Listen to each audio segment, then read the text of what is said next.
بزرگان دین نے صحبت اور اخوت کو پسند کیا ہے بشرطے کہ وہ اللہ تعالیٰ کی رضا کے لیے ہو۔ اللہ تعالیٰ نے جب اہل ایمان کے درمیان اخوت پیدا کی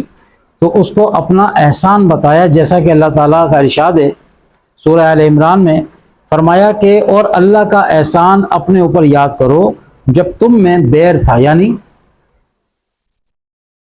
بیر معنی اختلافات تھے،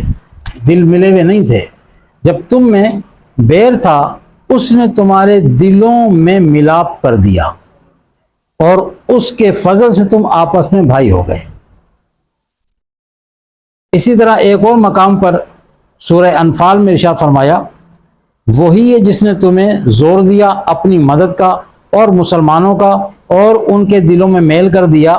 اگر تم زمین میں جو کچھ خرچ کر دیتے ان کے دل نہ ملا سکتے لیکن اللہ نے ان کے دل ملا دیے۔ یہ دلوں کا جو ملانا ہے، دلوں میں جو محبت ڈالنا ہے، یہ پروردگار عالم کے اختیار میں، یہ اللہ تعالیٰ بڑی اچھی بات ارشاد فرما رہا ہے کہ اگر تم زمین میں جو کچھ بھی ہے نا ان پر خرچ کر دیتے،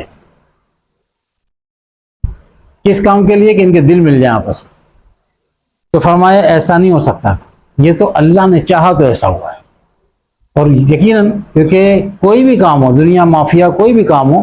وہ اللہ کے چاہے بغیر ہو ہی نہیں سکتا۔ تو یہ فضل و کرم ہے اللہ تبارک و تعالیٰ کا۔ حضرت شیخ الشیوخ شیخ شہاب الدین سہروردی رحمۃ اللہ فرماتے ہیں کہ صحبت اور اخوت کے توسط سے صرف تعاون اور ہمدردی کا جذبہ یہ پیدا نہیں ہوتا بلکہ قلب کے لشکر کو بھی طاقت پہنچتی ہے اور روحیں ایک دوسرے کے روحانی خوشبو سے معطر ہوتی ہیں اور ان کو آسودگی حاصل ہوتی ہے اور اپنے رفیق اعلیٰ اللہ کی طرف مل کر متوجہ ہوتی ہیں۔ صحبت میں آنے جانے سے فرماتے ہیں کہ قلب کے لشکر کو طاقت پہنچتی ہے۔ اب قلب کے جو لشکر ہے ان کا تعلق روحانیت کے حوالے سے، اور روحیں ایک دوسرے کے روحانی خوشبو سے معطر جب مل کر بیٹھتے ہیں، اور یہ مل کر بیٹھنا کیا ہے کہ صحبت کے فیض و برکات کے حوالے سے یہ مل کر بیٹھنا وہ ہے کہ جو صرف اور صرف اللہ کی رضا کی خاطر ہو،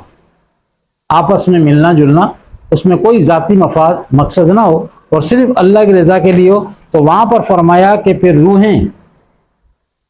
ایک دوسرے کی روحانی خوشبو سے معطر، ایک تو وہ خوشبو جو اپنے کپڑوں پہ جسمانی طور پہ لگاتے ہیں نا، ظاہری وہ خوشبو ہے، فرماتے ہیں روحیں روحانی خوشبو، یہ تو ایک ایکسٹرا ہے، آرٹیفیشل خوشبو ہے جو ہم لگاتے ہیں، روحیں روحانی خوشبو سے معطر ہوتی ہیں۔ تو پتہ چلا کہ جب صحبت کے فیض و برکات سے ایک خاص قسم کی کوئی خوشبو بھی پیدا ہوتی ہے،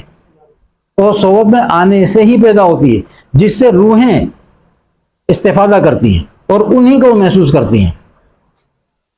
اور اس کے بعد اس سے آسودگی حاصل کرتی ہیں اور اپنے رفیق اعلیٰ یعنی اللہ تعالیٰ کی طرف مل کر متوجہ ہوتی ہیں۔ یہ صحبت کے فیض و برکات ہیں۔ ایک ہوتا ہے نا آدمی اپنے طور پہ عبادات اور ریاضت کرتا ہے بیٹھ کے، ٹھیک ہے، صحیح ہے، لیکن یہاں پر جو بات چل رہی ہے وہ صحبت کی چل رہی ہے۔ جیسا کہ حدیث شریف میں آقا علیہ السلام نے فرمایا کہ مومن اپنے بھائی کے ساتھ مل کر بہت کچھ بن جاتا ہے۔ مومن اپنے بھائی یعنی دوسرا مومن ہی ہے، اپنے بھائی کے ساتھ مل کر بہت کچھ بنتا ہے، صرف ملنے سے بہت کچھ بن جاتا ہے۔ حضرت سیدنا عمر فاروق رضی اللہ تعالیٰ فرماتے ہیں کہ جب تم میں سے کوئی اپنے مسلمان بھائی کی طرف سے اپنے لیے اظہار محبت دیکھے تو اس کو مضبوطی سے پکڑے، اس سے محبت کا تعلق استوار کرے، کیونکہ یہ محبت کم ہی لوگوں کو نصیب ہوتی ہے۔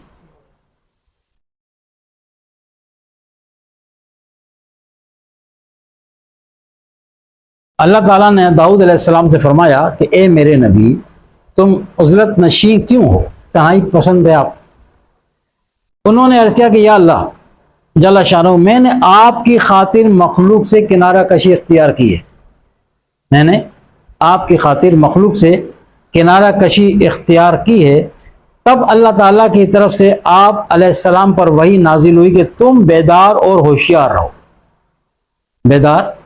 اور ہوشیار یعنی محتاط اور ہوشیار رہو اور اپنے لیے دوست تلاش کرو۔ انہوں نے کیا کہا؟ یا اللہ تعالیٰ میں نے تیری خاطر مخلوق سے کنارہ کشی اختیار کی، مخلوق سے میں کٹا ہوں۔ اور اللہ تبارک و تعالیٰ نے ان کو جواب دیا، اور اس کو نبی کو فرمایا کہ محتاط رہو اور بیدار رہو اور اپنے لیے دوست تلاش کرو، اور اس کو چھوڑ دو جو میری رضا کا چاہنے والا نہ ہو۔